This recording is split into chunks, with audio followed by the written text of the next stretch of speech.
what did I bring you? What is that? Yeah. What do you see? You want to play with that? Okay. Ooh. Oh, now it's on the floor. All right. What's this? Ooh, look. Oh, you're gonna love me after I leave here. Hope you've got a. Did you feel a little vacuum? I brought this, but it probably won't keep it all up. I'll try and help you. a vacuum. Well, so how have you been? I'm good. Yeah. What is that? That's like a little scoop. Can you keep the rice in the box? Oh, you can. Look at you. Wow. Good job. Can you do that again? Yeah. Oh my goodness. Pour it in here. Whoa. Where'd it go? Oh, that's the easy way. She likes the easy way. Well, you know what? That's actually pretty good problem solving. And I have to tell you, what I love about what you just did with her is you encouraged her. And did you see how she is listening to what you say to her? Yeah, she usually does. Unless she doesn't want, to do something. Well, 2-year-olds are like that. They're not necessarily going to do what we want them to do because at 2, they have to learn how to be independent from their parents. Yeah. And start making decisions. But she's also developing, like her social self and trying to tell you what she does and doesn't like. I think she likes this, though. Does it fit? She's creative, so she likes a lot. She loves to paint and draw and do anything with her mind that she has to process. Like the block thing that you gave us last year. She loves that thing. Okay. Yeah, because she's able to explore with it, right? Yeah. See how she's picking up the rice and holding it in the spoon and then putting it in the cup? She's learning a lot of things from that. She learns about space. She's learning about weight. How to manage things, how to hold it with control. So that's the beginning of writing skills for fine motor. Oh, what's Dad doing? See that? I think I like this toy more than she does. Well, you will laugh, but I bring you this today because lots of times I want to show parents things they can do in their house. This was 2 bags of rice that I bought at Aldi's. Okay? These are things that you can find around your home. Funnels, cups, spoons. Yeah. Is it full? It's full, isn't it? Oh, good. That was pretty cool. Are you going to fill it back up? Here, try to do this. Put one under it and see if it can catch it. Like this. Got it. There we go. Did you see that? That was pretty neat. Spoon.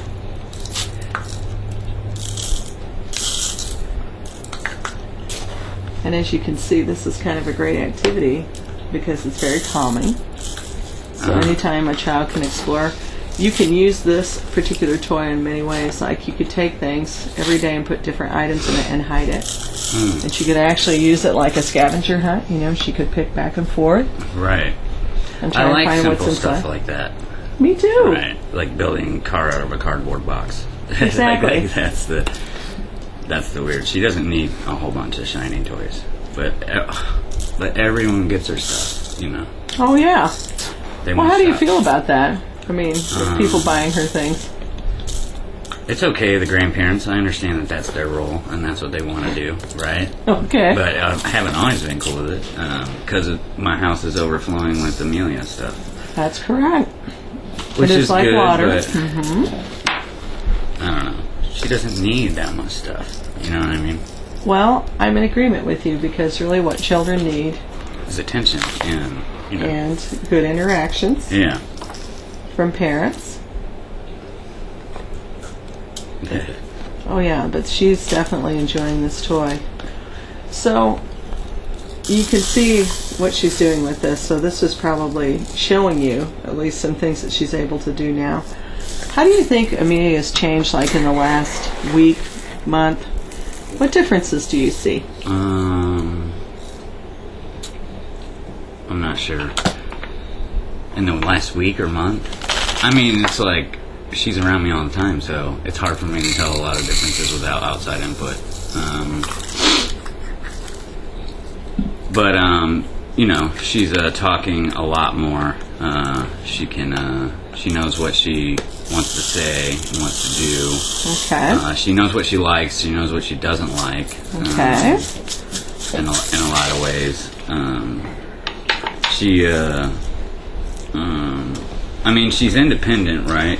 So in the last month, she's real independent, and I understand that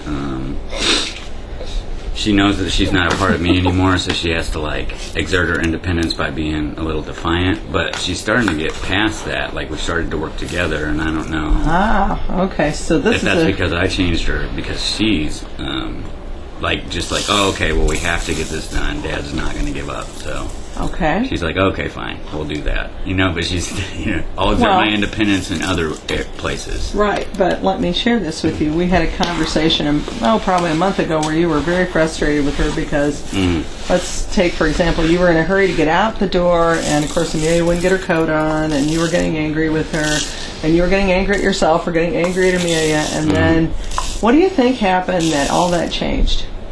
What are you doing a little bit differently? Are you trying to be more ready in the mornings before you leave? Oh, yeah. I mean, okay. That's I usually implement a solution after I have a problem and learn from my mistakes. So we're ready earlier. Okay. So you changed time, so you have more time now to get ready. Yeah, I'm up at like 5:30 now, so. Okay. But it's made it better, right? Yeah, that's made it significantly better. Yeah, less conflict. So more organization, less conflict. And I've been giving her time. I learn a lot of little things along the way. So, like, I'll tell her, hey, we have a few minutes. Hey, in 5 minutes. And she likes to say 2 more minutes every time I say that. Okay. It's time to go. 2 more minutes. Is that what you say to Dad? Do you say Yeah, do you say 2 more minutes? Is that what you say? That's pretty good. What are you doing? I'd say it's better than pretty good, because guess what you did? You were teaching her transition. When you tell her we have 5 more minutes or we have 2 more minutes, you're letting her know, guess what, we're about to change. It's probably good for both of you, because it keeps you on time too. Yeah. And no offense, but when parents are going to college and they're working, it's good for you to be kept on time. Yes. Yeah. We're on a schedule. Yeah. Well, I have to tell you, as a parent, one of the things I enjoy about you, Jake, is that, like you said, you're willing to meet the challenges, trying to figure out the best way to solve the challenges. And by using language, incorporating language, a little bit of organization, you have made this much easier for her and yourself. So bravo to you for that. What are some other things that you've been concerned about with Amelia? I don't know that I've been too concerned about Amelia. Okay. I've been concerned about me. Okay, well, let's talk about that a little bit. Is your emotional health okay? Yeah, but it's like I was talking about earlier, like I can't judge where I am by myself only. So like I had company over last night. Okay. And he just randomly dropped by. It's an older friend of mine. And he watched me with her. And then he's like, I am absolutely amazed. And so then I'll take a second, like, what do you mean? And he told me, right? Because, like, left to my own devices, I'll judge myself negatively. So I know that about me. And so I just ask for outside input once in a while, right? Because I want to do good. And I think every parent goes through that. And I don't have the time to go to a parenting group. I looked into it, but I don't. So I just talk to people when I can. Okay, so how did it make you feel when he noticed your good parenting skills? Good. I'm glad that I had the outside input. I mean, I'm like, oh, okay. But see, sometimes we have to put a name to those good parenting skills. You know, so some of the things that you're doing with your daughter. You've got a routine. You have changed how you feed your daughter and how those interactions look. You have taken the time, Jake, to spend time with her. Intentional time. Reading books to her. Being involved with games like this. You know, the teachers at the CDL, I'm sure that they're helping you with this too, because every day, don't they give you a daily report to let you know what she's been doing in the classroom and some new things that she's learning? Yeah. They always tell me what she's going through. Right now she's potty training there, so she wears panties there. Not so much at home yet. So. Okay. I mean, we have a toilet, and she'll use it, but I had a few accidents when she was wearing her girl underwear Okay. on our couch, and like it's all carpeted. So Right. we're So- trying to potty train her there first. But she's doing it here too. I encourage it. But Okay, there's so a lot of accidents. Look, is it full? Is it full?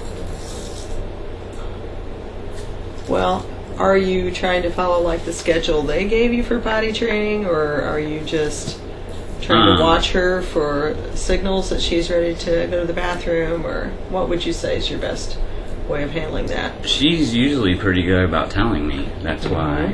Okay. So she'll tell me most of the time. The only time she doesn't tell me is if she's already wet.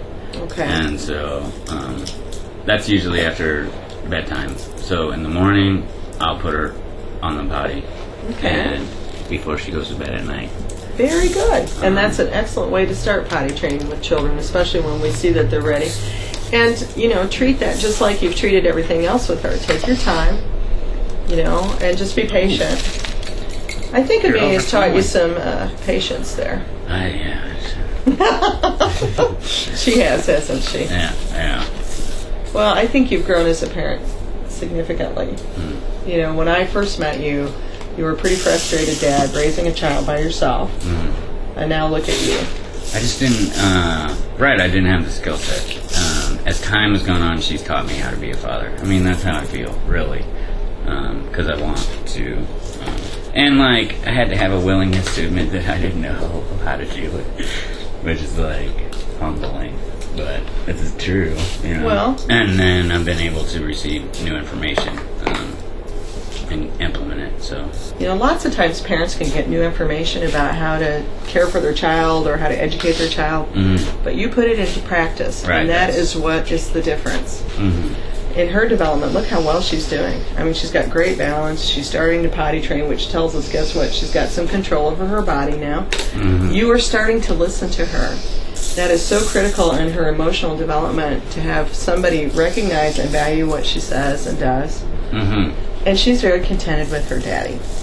Yeah, she feels really comfortable with me. Something I noticed about her, and other people notice too, is that she's really comfortable with a lot of the people that I bring her around. Not if they just were to show up, but if I bring her somewhere, she just warms right up and runs right to him. And I was like, what is that about? And I think that's because she trusts me. That's what I was told. That is correct. If she has trust in you, she will trust others. So she'll run right over and sit next to him. And, any the babysitters, all the babysitters I have are married couples, so maybe their emotional health is it's pretty good. Well, but I think your emotional health has improved. Don't I think you it's agree? good. I think it's good as far as I can see. So I think your emotional health is excellent. How's school going for you? straight A's. I mean, that's how. Yeah, that's good. Okay. And you're going to be making a transition probably this fall. Is that right? No, in the spring. In the spring. Okay. I'm doing that strategically. I told you that, did I? Yeah. Which means because she can't go to another daycare until she's 3, so right. I'm getting 1 credit less than I need, and then transferring with 70 something. That's okay. But you did that because of her, right? Yeah. Yeah. So what you did is you sat down and figured out your whole schedule so that you would be able to transition your daughter into another preschool setting. Yeah. A good one, because I didn't want her to go to another one and then to another one. Well, what's good care look like to you? What do you mean? Babysitting? When you take Amelia somewhere, say for instance, when you bring her to the child development lab, what's good care look like to you there? Authoritative,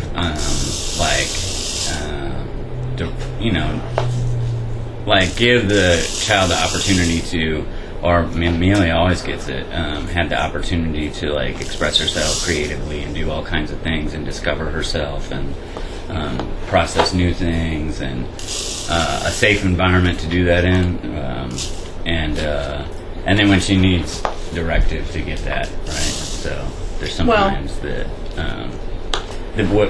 she can't go touch a hot stove correct, or run in the road. That's correct. unacceptable. So. But she's also, when you touched on the creative and allowing her to be herself, Do you feel that the activities she has where she's at are pretty learning for her, pretty experiential? Oh yeah, she does really well there because you know, I'm not having another. I thought about I'm not having another child so that she has the opportunity to be That's around right. other kids. But she gets to be around kids a lot there, and I think that's the only place. So it's really good for her. She's learned how to interact with them. Like she used to be terrified of Xavier and other kids, and now she hugs them and kisses. Like Right. she's grown really close with them. So They've become a small family, in other words. And the family gets extended, right? Because as a parent, don't you feel like you're a part of our family too? Yeah, absolutely. I mean, you know, I only have certain daycare people that I use outside when I need to do something, and like 2 of those people work there, you know. So Well, and see, that's good to know. Michelle, Right. you And know, so you have trust in us, which is really important because your daughter's developed that trust from you, and you have developed trust in us. So everybody has a very calm, loving relationship. It really makes it much easier on parents.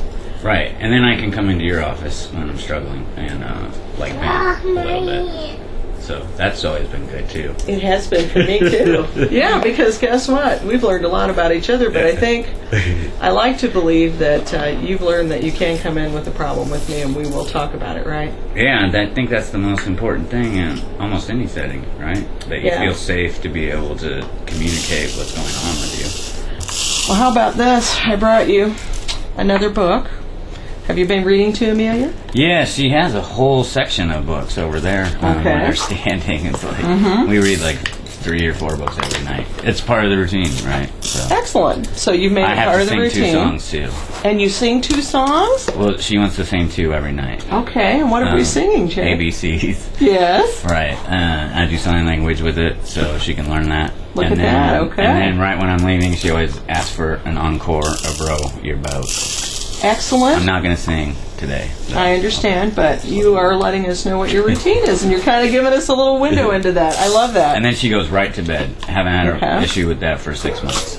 Yeah, look at you. So see, every stage of development has improved. And have you seen how actively engaged she stayed with this? Yeah. She is a 2-year-old who has been here probably, well, at least 20 minutes working on this. Other things you can do with this, by the way, you can make one of these boxes with beans. You can make one of these boxes with birdseed. Giving her different things to kind of experiment with will teach her new things. But I think she really likes this. Don't you, Amelia? Yeah. Ooh. Are you hungry? Well, and you know, if she Yeah. were to eat it, it's okay. Because it's not No, she harmful. won't eat that. Nah, not now, will she? Well, she's completely changed. That's good for her. Well, She's I good. brought a couple things for you tonight, too. You said there was no place for dads, but I did find one online for you. It's called justfordads.org. The other thing I brought you is this. Sometimes dads need to be reminded how important they are with their children. And there are a couple things here that I think stand out the most with me. It says children with involved fathers have greater tolerance for stress and frustration, and as a result are more ready for school. So all these interactions you're giving to Amelia now is just going to transition her into a better school setting. And it is just so obvious. Look how calm your daughter is and how loving she is. Look how calm you are and how loving you are to your daughter. Yeah. The amount of time that fathers spend reading with children is the strongest predictor of verbal and thinking skills. Right. It really kind of blows up her cognitive ability. I mean, I'm a psych person, so yeah. So we read a lot. We really like Dr. Seuss. So Excellent it's the best choice. stuff. He's one of my favorite Or authors like Shel as well. Silverstein. Oh, yeah. Where the sidewalk ends. Absolutely. But see, all the things that you're doing are paying off. Maybe not immediately where we can see it, but down the road, these things are going to pay off in terms of what your daughter does in her development, as well as her growth as a global citizen. And we believe we've raised global citizens where we're at. Well, Jake, I want to thank you for letting me come to your house today. Do you have any questions for me? Not that I can think of. Okay. Not right now. Well, thanks for letting us come, and if you need me, not a problem. I'll be there. Yeah.